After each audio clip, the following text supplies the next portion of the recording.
Kanguru Gogo. Hebu tu nebu. Kalo hesti keritand, pire khani şevtand, Gogo kani herikand. Kanguru Gogo dest bi peştibistanê kiribû. Diya wî her sibeh radibû jêra taştêçê dikir, kincên wî lê dikir. Tûrikê wî yê xwarinê amade dikir, avdanka wî tijî av dikir û ew bi rê dikir. Gogo bi hevala xwe meymunmîkê re diket riya dibistanê. Bi kêf û coş diçûn û bi kêf û coşî vedigeriyan.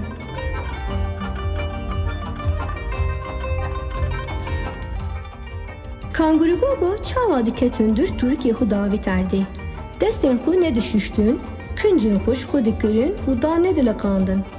Dema diya wî şîv datanî, alî wê nedikir. Odaya xwe belawela dikir. Lîstokê xwe li derdorê dihiştin û radiket. Dew bavê wî her şev şîret lê dikirin, lê Gogo biya wan nedikir.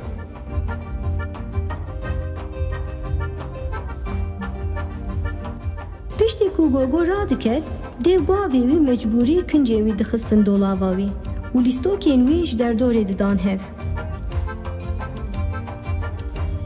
Rojekê Gogo dîsa ji dibistanê hat. Diya wî bi zorê çû jêra derî vekir û ket nav nivîna xwe. Lîstokên wî hîn li erdê bûn. Diya wî hundir nedabû hev û dinaliya.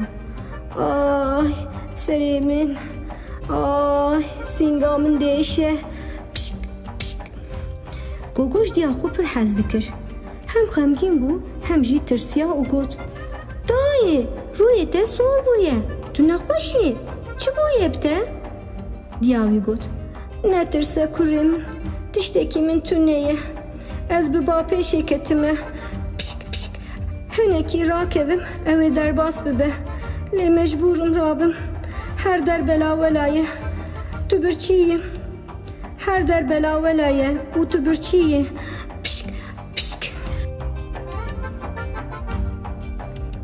Gogo got: Na, dayka min a şîrin, tu ne mecbûrî rabî. Îro ez ê hundir bidim hev. Şîvê jî ez û bavê xwe em ê çê bikin. Tu hinekî rakeve. Gogo diya xwe maçî kir, lehêfa wê avêt ser wê.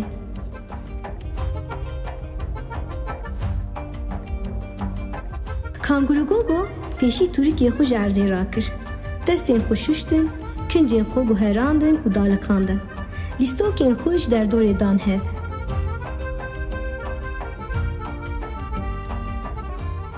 Di wê demê de derî lêket. Gogo baz da ji bavê xwe re derî vekir û got: Şşş, bavo, hêdî te neke. Diya min nexweş e. Radikeve.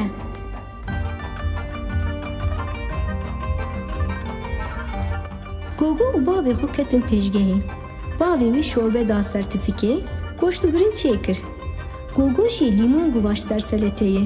Sifreyeke pir xweş amade kirin.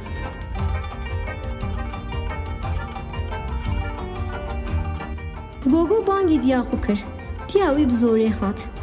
Dema ku dît Gogo alî bavê xwe dike, pir bextewar bû. Xwarin jî pir eciband. Hinekî şîv xwar û dîsa çû nav nivîna xwe. Gogo alî bavê xwe sifrê jî hilanî. Bi rastî Kanguru Gogo pir westiya bû. Hata bîra wî ku her roj ev karana dêw bavê wî dikirin. Çû cem diya xwe. Hêdîka wê maçî kir û di guhê wê de got: Min nizanî bû ku hûn ew xwaz diwestin. Min bibexşînin. Ez ê her gav mîna îro tûrik û kincên xwe daliqînim. Piştî ku ez bi lîstokên xwe bilîzim, ez ê wan bidim hev û hilînim. Dayika min a şîrîn, derbasî be, zû baş bibe.